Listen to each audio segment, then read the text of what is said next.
Efren Divided by Ernesto Cisneros, Chapter 8. Later that night, the twins were busy turning over the mattresses and setting up fortresses while Efren reheated the pizza over the comal, like Amma used to do. Unlike Amma, Efren had a pair of wooden thongs to turn each slice on the griddle. Because they were cold, the cheese did not stick. You two better clean up the mess you make, got it?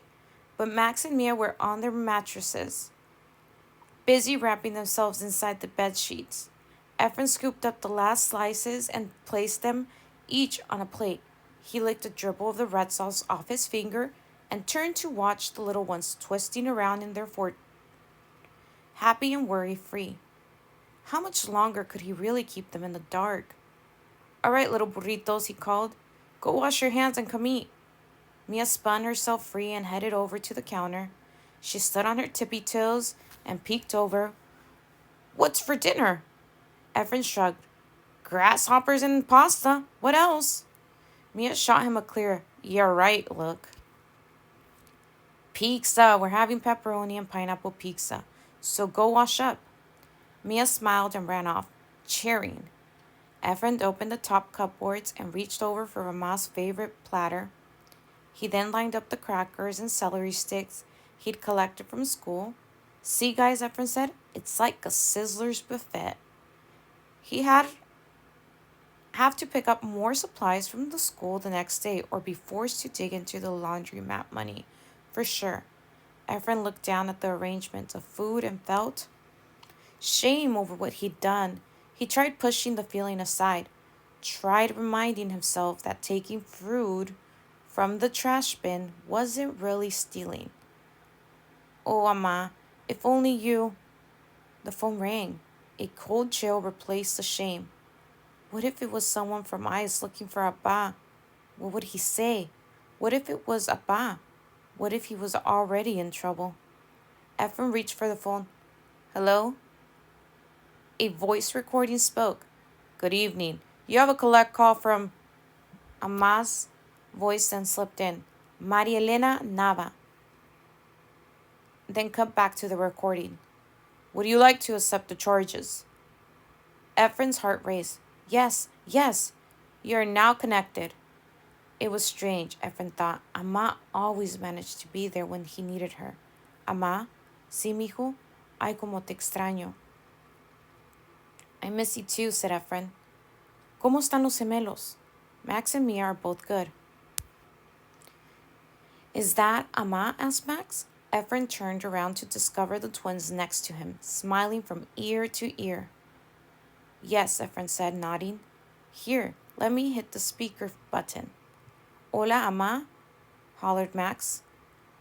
When are you coming home? Pronto, mijo, te lo juro. That was a promise Efren wished she could keep. ¿Y tú, Mia? Asked Amma. ¿Estás allí? Only Mia didn't answer when Amma asked her. Efren covered the phone. It's Amma. Say hi to her. Mia crossed her arms and pursed her lips. Efren removed his hand from the phone. I'm sorry. Mia's acting weird. You know how she gets. I'm mad at Amma, she cried, for leaving us for so long. Mia, Efren shouted back. No, está bien, Amma tried hiding the hurt. Déjala. Es demasiado pequeña para entender. She was right. Mia was too young to understand. Mira, Efren, Amma nodded. Tell your Abba that I found a room. It's not much, but the owner's willing to wait for payment. Tell him that I will need some money soon, okay? Yes, Amma, I will. I have to go. I saw a help wanted poster at the drugstore nearby. My English didn't help me much in the U.S. Maybe here in Mexico things will be different. Adios, mijos. Los quiero mucho. We love you too, right, guys? Max held his arms wide to show just how much. Adios. Efren hadn't even set the phone down when he felt a kick at his shin. He looked over at Mia, who was winding up for a second attack. Why does Amma need to get a job? And why is she in Mexico? Mia kicked paled in comparison to the sting of her question. Efren sighed. This was more of an Abba question. However, with him away working all night, it became one more thing Efren would have to do. Okay, I'll tell you the truth. The meal was filled with first. It was the first time a warm slice of pizza ever sat untouched on Max's plate. So, Mia asked, her eyes slightly squinted at her big brother. Efren's stomach cried out for a slice of pizza, but Mia was right. They needed to talk. Okay, I'm sorry. I didn't tell you the truth before. Twice. I was just trying to keep you from worrying. Why? Asked Mia. Did something bad happen? Well, yeah. Amma got arrested. Max's eyes went wide. Arrested? What did she do? No, Efren clarified. Not really arrested. Deported. Max turned to Mia. What's deported? Efren took a breath.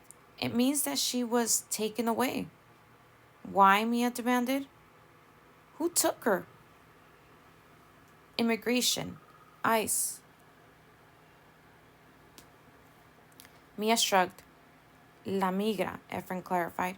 Finally, Mia seemed to understand. Max wasn't so clear. Did she do something wrong? No, she didn't do anything wrong. Then why did they take her? Because she doesn't have permission to be here, said Efren. Well, I give her permission. Yeah, me too, added Mia. No, not that kind of permission. She's in this country. She's not in this country legally. Wait, asked Mia. So Amma did break a law? No, well, kind of, I guess. I don't know. Max was more lost than ever. So Amma's a criminal. Is she a spy? No, oh geez, Efren took a moment to gather himself. He looked around the room and caught a glimpse of the Dr. Seuss book on the floor. It's kind of like the snitches story, he explained. Think of it this way. People in the United States have stars. Upon stars, Max added. Yes, Maxie, upon stars. And Amma, well, she doesn't have any. Mia slammed her fist on the table. But that doesn't matter. At the end of the book, nobody cares who has a star and who doesn't. I know, said Efren. I guess the world hasn't gotten that far yet. The rest of the meal was spent in silence. No one ate, not even Max. Efren collected the untouched slices and saved them in the fridge. He turned on the TV and searched for their favorite show. But even then, no one spoke a word. Bedtime came a bit later than usual. Efren's attempt to read the Snitches and Others story simply fueled more questions and, of course, more tantrums. Efren offered Mia her naked plush doll, but she tossed it to the side. No, she screamed. I want Amma. Efren searched the book bin for anything that didn't involve a mom character. In no time, he found an old favorite, Clifford the Big Red Dog. Max and Mia each shrugged at the book. Careful, or you'll tear it, warned Efren, taking the book and raising it high above his head. I'll read it to you, after you two get ready for bed. Max leaped across the mattress and ducked under the sheets. Not Mia. She took her time. Listos? Asked Efren. Both twins nodded. Page after page, Max and Mia followed along. Again, called Max after Efren closed the book. Efren pressed on his temples and rubbed his eyes. Okay, one more time, he said, before starting over. It wasn't until Max's head rested against Efren and Mia rested on him that Efren finally shut off the portable nightlight. Carefully, he slipped out of Max's way. He looked up at the clock. 9:35 p.m. Appa should have been home already. Efren couldn't remember ever worrying about him like this. Appa was strong and always took care of the family. Anytime there was a strange noise outside or that wail of sirens nearby, it was Appa who would get up to investigate. In Mexico, Appa had just made lieutenant in the police force before coming to the US, and often told Efren stories about how he and his men took down some of the country's most powerful criminals, real drug traficantes. So having a ba around was like having a superhero watching over the neighborhood, protecting it from hoodlums who might cause trouble. Even nothing even in nothing but boxers and black socks, Appa looked tough and fearless. Efren couldn't imagine anyone wanting to mess with him. Until now, standing up for his family in the neighborhood was one thing. Standing up against an entire country who wanted him gone was another. Efren went over to the window and peeked in between two of the broken blind slats. There, under a flickering streetlight, stood Rafa and his crew, tailgating behind a souped-up Honda Civic. Rafa wasn't a big guy, but he was as cool as he was skinny. Bony, really. He had a huge smile and plenty of friends, especially little ones. That's because last summer, when the power went out and nobody had any AC, he flagged over a paletero truck and bought every kid in the block ice cream. Still, Amma didn't like him hanging out right outside their apartment. Abba didn't like him at all, said he attracted trouble. And that's what Efren feared when a black pickup truck approached with its high beams on. A few of Rafa's guys stepped forward with their hands searching behind them. Worried about what might happen next, Efren held his breath. Fortunately, the shiny black truck pulled alongside the guys and the driver lowered the windows, extending his hand to greet everyone. No doubt he was part of the crew, there to show off his new ride. Efren let out a breath and bent the slats back in place. One thing he'd learned from helping Amma in the laundromat was that raids were sometimes announced online. He might be able to find some answers there. He reached for his school Chromebook. The house Wi-Fi signal was slow and unreliable, but at least it was theirs. Other kids at school had figured out an app to override passwords and get free access from the neighborhood. But Amma had always insisted on paying for their own. It was just the way she was wired. Not wanting to wake the twins up, Efren took his internet browsing to the empty bathtub and did a search for ICE checkpoints in their area. Normally, reading in the tub was relaxing and fun. Not this time. Search after search, he found official sites and swearing that ICE did not conduct random checkpoints. Yet, he also found cell phone footage of ICE pulling people out of their cars and homes too. Efren chewed down on his fingernails. Any one of these men could easily be Abba. He clicked on another link. The screen immediately filled with headlines across the country. Images, articles, blogs, stories about undocumented immigrants. Some positive, most not.